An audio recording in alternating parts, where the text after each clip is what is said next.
Hi, and welcome to Marketing Optimization with Alex Science. I am host Alex Harris, and today we're chatting with the co-founder of LeadPages.net, Clay Collins. How you doing, Clay? I'm doing great. How's it going? Excellent. On your end? All right. Happy 2014. Indeed. Absolutely. It's here. It's the year of conversion, that's for sure. Oh yeah. Isn't it every year? Yeah. To get started, I'd like to ask, what is your definition of optimization and why is it beneficial? Yeah. I really take everything back to optimization. I know, people talk about user experience, and I think about optimization and more specifically conversion in terms of user experience and just about, anything in a business. I really think it's just a matter of making the things that you want to have happen more often. That's what optimization is to me. I think it's really all about picking the metrics that are important to you and focusing on those to the exclusion of other things. I've seen so many instances where people have just gotten their heads twisted up around the wrong metrics. So for example, all the time I see people focusing on conversion rate when instead they should be focusing on revenue. So people will be like, well, I'm worried about buying this traffic because it's not going to convert on my sales page at as high of a rate as this other source. But one source might be cheaper than another and convert at a lower percentage rate, but you still might make more money in the end than another page or another traffic source that converts better, but is going to make you less money. So I think it's really all about the metrics you focus on and making those happen more and more often. And as far as lead pages, either you're doing your marketing or helping other people, what KPIs do you guys focus on to really focus on generating that revenue? So in our own business, content marketing is working really well for us. Giving stuff away that's of value is working really well. I think that there's a huge opportunity in educating the marketplace and being slightly ahead of the curve. So there's lots of ebooks and boring webinars about landing page optimization and like the 12 components that need to be in a landing page. Right. And I think that stuff is fine, but there's a lot of people doing that. So what we try and do is not just provide that stuff, but provide an opinion, talk about what our vision of the future is, have some interesting angles that we can specifically apply to different markets, and just encourage people to think a little bit differently. And what we found is that when we've taught people something that they've never known before, that isn't intuitive, that's kind of new and different about conversion rate optimization or landing page optimization, that earns us the opportunity to have them for a customer or have them as a customer, and they might refund if the product isn't good, but that earns us the right to at least be considered in the purchase decision when they go to get a tool.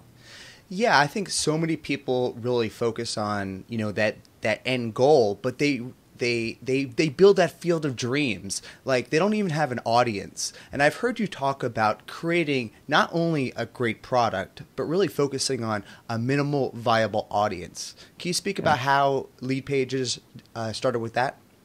Yeah, sure. So I think the term, just to give credit where credit's due, I think the term minimum viable audience is a term that I first heard from Brian Clark at Copyblogger. He might have gotten it from someone else, but it kind of arises from this lean startup notion of the minimum viable product. And the notion of the minimum viable product almost implies that a business or a startup begins when you have some sort of minimum viable product to release.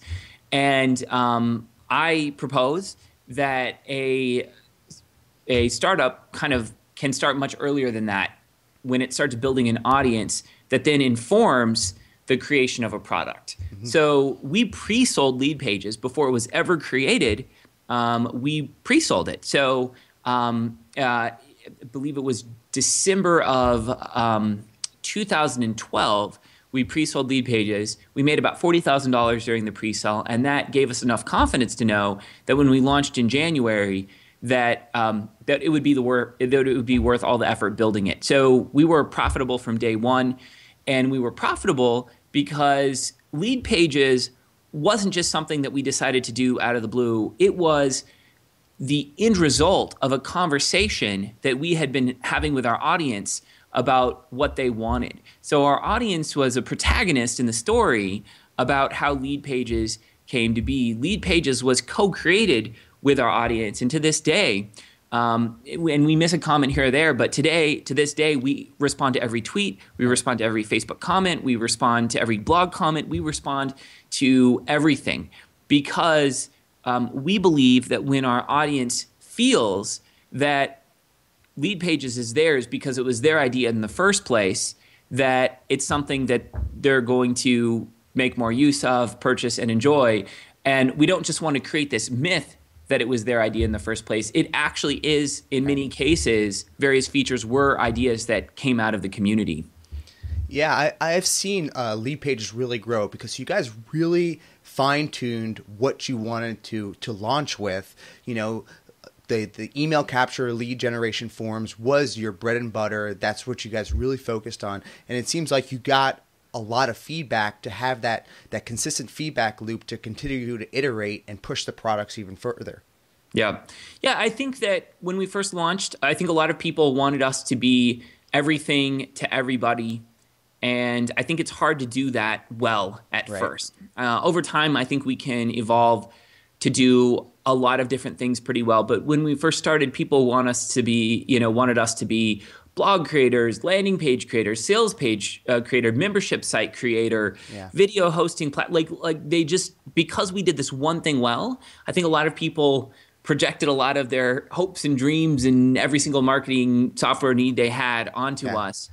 And part of the discipline of building LeadPages over the course of the last year has been deciding what to build and what not to build.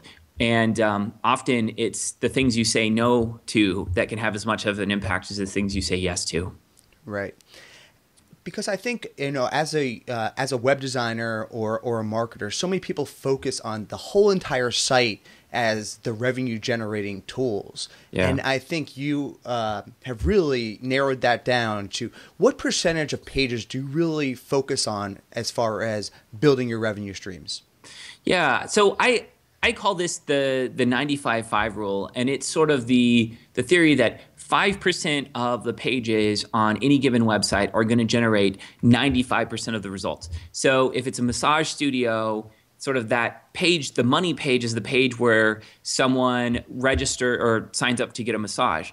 If it's a real estate agency, it's maybe the contact us form where someone fills out the form and declares that they want to see a house or come to an open house or something like that. If it's a B2B software company that does the bulk of their sales with webinars, kind of that money page is the webinar registration page. So on any given website, there's a handful of pages that really are doing the bulk of the heavy lifting. Mm-hmm. And I think people get caught up in the gestalt sometimes, and the gestalt is important. The whole is very, very important, but it is important, I think, to kind of disproportionately focus on some of the pages that are doing the majority of the heavy lifting. You do need to focus on the entire experience, the brand, your reputation in the marketplace, a whole bunch of things. But when it comes to like pure conversion rate optimization, there's a handful of pages on every site that just can't be ignored and do deserve a lot of focus. Yeah, and I love it how we've gotten to this far because we haven't even talked about the actual landing page yet, because we really have to think about all of those things, the feedback, the audience, and your strategy before you actually even create. Because majority of the time, people just expect to put up a landing page and all of a sudden they're going to start generating a whole bunch of leads. Yep. Let's talk about how the best practice of using LeadPages in general. Does LeadPages give bonus white papers in return for collecting those leads? And what are some best practices for that? Like in our own business or for our customers that are using the product? Either way, maybe how LeadPages markets themselves. Do you guys use white papers as in return for collecting email addresses? We don't use white papers. We haven't focused very much on white papers. We kind of like open content platforms. So the blog is really good for us. Doing tutorials is really good for us. I think that a lot of people assume that they need to say very broad things to their market in the hopes that sort of that'll be the top of the funnel and people will come searching for some broad thing and then become more specifically focused on what that company provides and then become more interested in purchase. And what we found is kind of the opposite of that. We have produced these sort of longer general marketing content pieces.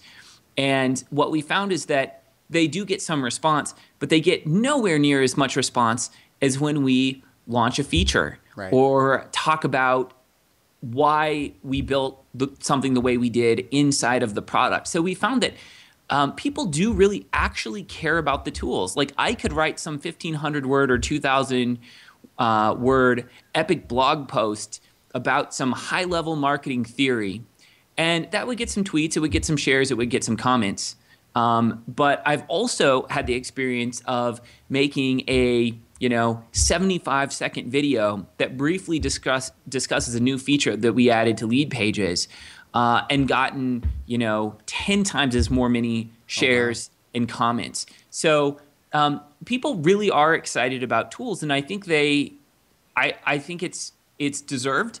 I mean, I'm biased, but I think the interest in tools is deserved because people, myself included, would rather acquire a tool than acquire a skill. Right. And so knowing that something is available to you that previously would take thousands of dollars or hundreds of hours to do, that you see people in your market doing that are beating you, and knowing that that's available to you at a relatively low cost in a manner that you can implement in 10 minutes is a really exciting thing to a lot of people. And I found that sort of the discussion around those features is often where a lot of the value is created on our blog.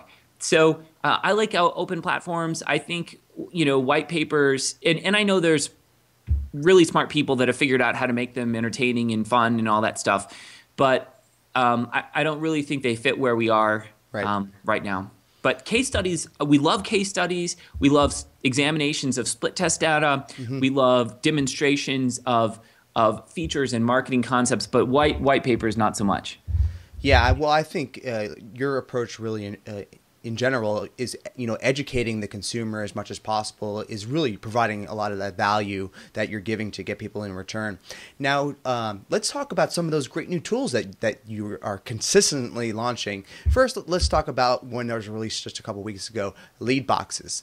Tell us how your users can use LeadBoxes on their own web pages. Sure. So the idea for LeadBoxes really came from this discovery that we had, that when we did not have the opt-in box on the page, that opt-in rates increased. So if you clicked a button and that generated a modal window or a pop-up window where you opted in, we found consistently that when we did that, opt-in rates increased. And I have a number of theories about why this is true. I believe when people go to a landing page, they're making a determination about whether or not it's a giving page or a taking page.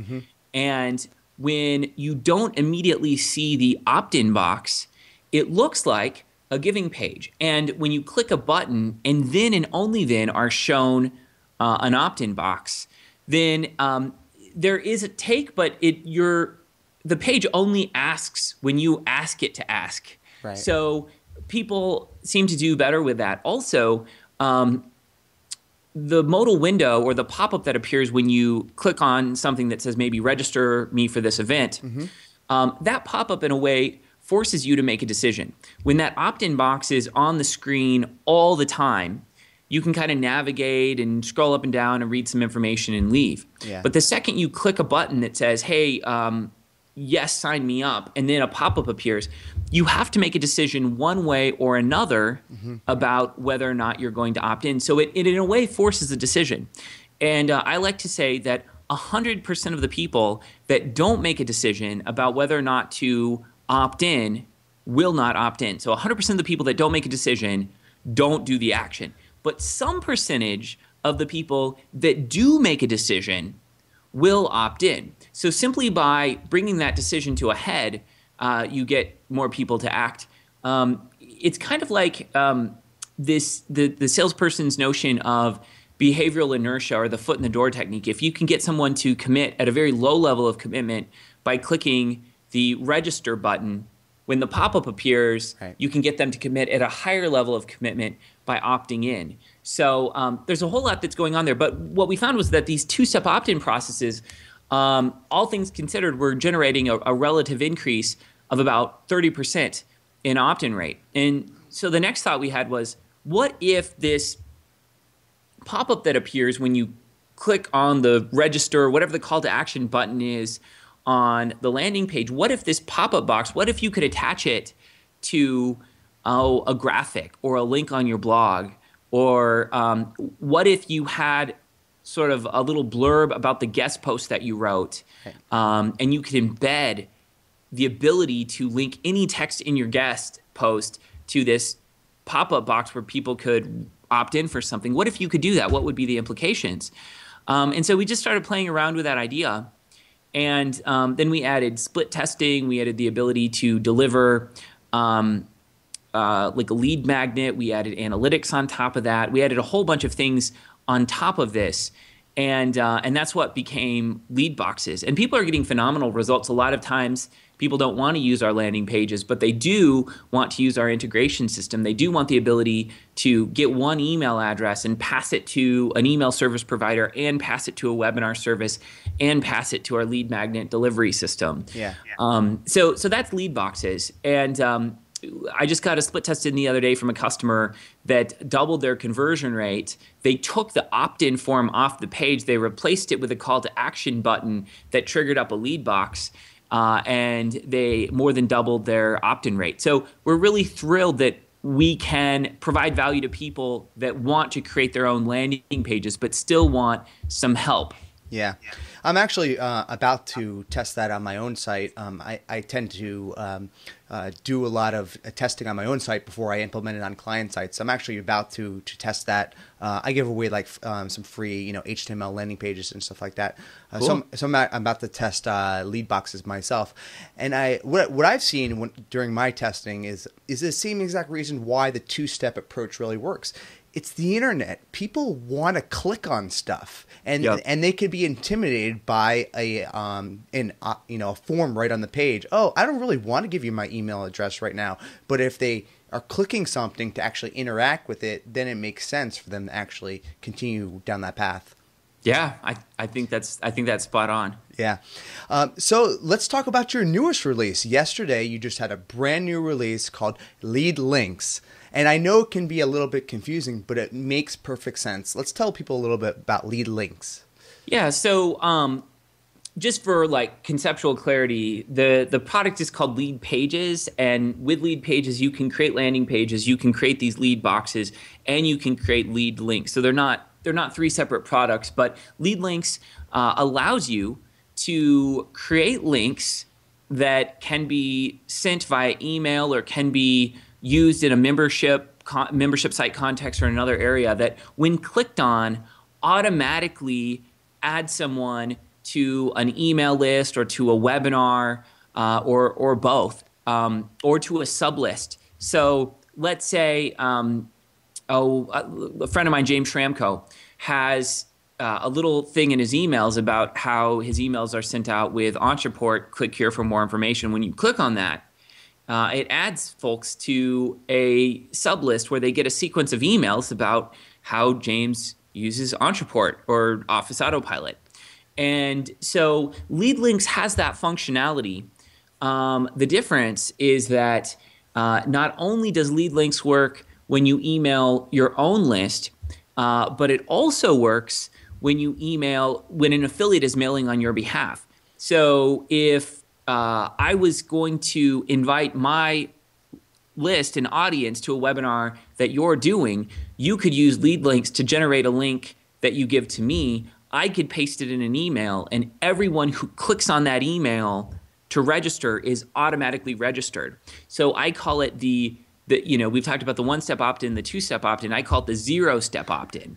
So you would say in your email, hey, to register for this event, just click here. And when someone clicks on that, they're immediately taken to the thank you page because they just registered for the webinar. Right.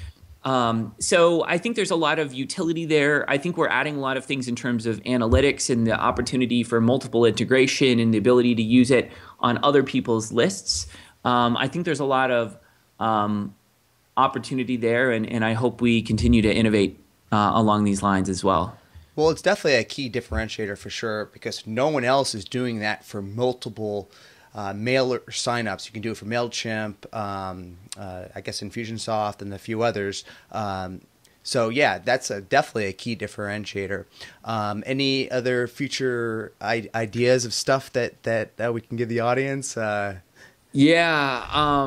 No, I mean, the next one is, I hate to be all like secretive and stuff, but it's, I think some people saw LeadBoxes coming. Yeah. Fewer people saw LeadLinks coming. And the thing we're coming out with next is perhaps going to have a bigger impact than all of these things combined, and Excellent. probably what people least suspect we're going to come out with. So I'm really excited about it, and I want to keep it under wraps for a bit, even though I am bursting at the seams here wanting to talk about it. Well, I think one of the great things that you guys have focused on, aside from generally just focusing on conversion pages, is that you really helped individual business verticals, going after the webinar pages or, the landing pages, maybe something for podcasting coming soon. I don't know. We'll see. But, I think it's really a key differentiator when you niche down to a key business vertical. What are some of the biggest verticals using your type of lead pages? Yeah, I'd say, there's a number of categories. So the first category, I would call them like mediapreneurs. I think that might be David Siteman Garland's term, but people who have content businesses. So people who make, content and monetize that somehow online, whether that's selling membership sites, ebooks, information products, or selling ads against their content, right? They're essentially, these folks are in the content business. And I think that people in the content business over time have learned the hard way that it is incredibly difficult to monetize content with ads. And so more and more people are realizing that if you really want to make a solid living with your content, you need to be building your email list and building your audience. So the first group are like mediapreneurs. The second group, I'd say, are like local businesses where the value of a lead is high. Mm-hmm. So like cosmetic dentists, attorneys, real estate agents, insurance brokers, people like that, where leads are really worth a lot. That's a second group of people that's using us. And more, we're finding that creative agencies and ad agencies are using us for their clients for like pay-per-click campaigns. So they want something that they know is going to convert. They can go to opt-in pages. They can sort them by average conversion rate. They can grab the highest converting one. They can slap their, fonts and logos and look and feel onto those pages and be off to the races. And I think we're growing in scope over time as we add more features and as we add more capabilities to the software, sort of like I'd say the average size of our customer in terms of number of employees grows. So when we started, it was like solopreneurs, then 1 to 2 person businesses. And as we add more features, the types of businesses that can find use in our software is growing. Thank you. 2 more questions. One related to, mobile has really just exploded. How are people utilizing responsive landing pages in the best way? Have you really seen that really make a difference? I assume it works really well for geolocated type of businesses more than such others. What have you seen in the mobile space? Yeah, the mobile space is really interesting, and it's kind of a tough nut to crack. Yes.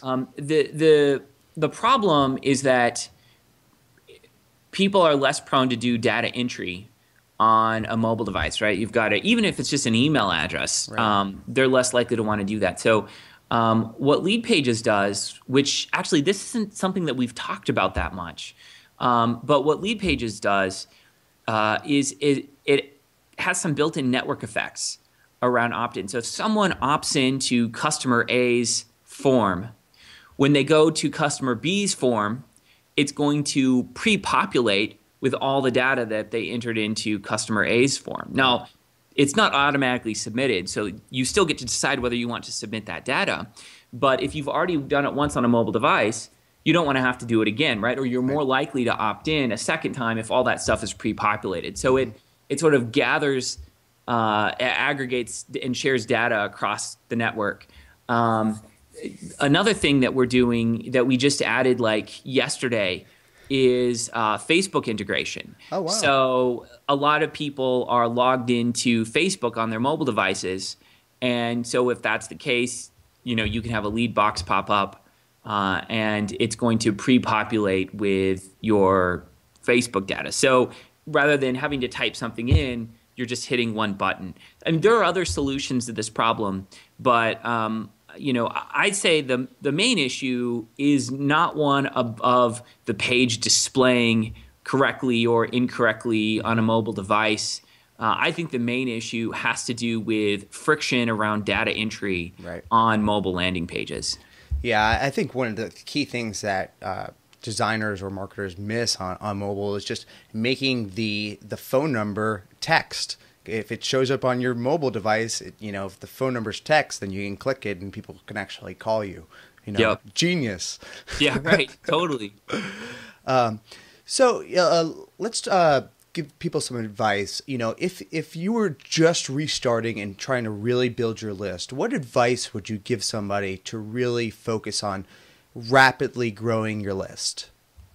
Yeah, I'd say the number one thing, and really this is one of the major innovations that we've implemented on our own blog around growing our list, and it's really just had a profound effect. And so what we do is on a fourth to a half of our blog posts, we provide a customized opt-in that gives something away that's specific to that blog post. So you might have a sidebar opt-in on your blog and get, I don't know, if you're freaking lucky, you'll have like a 4 or 5% opt-in rate on the sidebar of your blog. If you have any amount of traffic, I guess if like 5 people visit per day, then it's going to be higher because they're all like deliberately coming there. But you're lucky. I mean, if you have like above a 2% opt-in rate on that sidebar box on your site. So what we decided to do was offer lead magnets that were specific and customized to individual blog posts. And that really shot our opt-in rate through the roof. So even if it's like an epic blog post that we save as a PDF, I found that people have this human need to like possess information, right? So even though that blog post is always going to be there at that URL, people want to download the PDF and they're willing to enter their email address to get that. Or if you're giving away a landing page template, people are willing to opt in to get that. So we found that with our lead boxes, where we're giving away customized content that's specific to an individual blog post, that we can get an 80% or a 90% conversion rate of the people that load that box. Yeah. So it's really just kind of through the roof, and that's really why we built into LeadPages a lead magnet delivery system. So like with MailChimp or whatever you're using, with most of these, if you want to deliver a customized lead magnet for a form, you've got to create a new list, create a new form for that list, create an email that links to the digital download, and then you've got to like upload it to Amazon S3. And what we did with LeadPages is with our landing pages and with our lead boxes, we made it so that you can upload your lead magnet directly to LeadPages, and you can make the integration to your house list. So when someone opts in, they're added to your blog list. However, there's an individual lead magnet just for that landing page or for that lead box. You can have 100 pages where whenever someone opts in, they're added to the same list, but for each of those 100 pages, a different lead magnet is delivered via email when someone opts in. So, I mean, the number one tactic I really have is just create customized, specific lead magnets to individual blog posts, and that'll really take your results through the roof. That absolutely makes perfect sense, because you don't have to create multiple lists and deal with the MailChimp delivering those individually. Wow, I didn't even know that LeadPages did that. That's totally makes sense. I mean, if you're writing a blog post about WordPress, you can have a lead magnet about WordPress. If you're writing about web design, having a lead magnet about that, about CSS, have one about that. The more niche and individual, you're solving that person's problem right on that page. Wow, I'm definitely going to do that. Absolutely, yeah. I mean, if you're like a health coach and you just described a recipe, you could like include that recipe in 3 others and just save it as a PDF. Yeah. If there's a checklist, or if it's an epic blog post, people just want to download the blog post. It doesn't take that much extra work to do this, and the results are just through the roof. Yeah, I'm certainly going to test that on my own site for sure. Cool. Thank you. Let's close by telling people how they can find out more about you. Yeah, so I'd say probably the best way to see what we're doing is just go to blog.leadpages.net, and that's the blog for what we're doing. And but yeah, we do a lot of good stuff on there. We post 3 to 4 times a week. Sometimes it's only twice, but it's constantly updated. I think there's high quality content and giveaways on there. Perfect. Thank you. Hey, thank you. I appreciate the opportunity.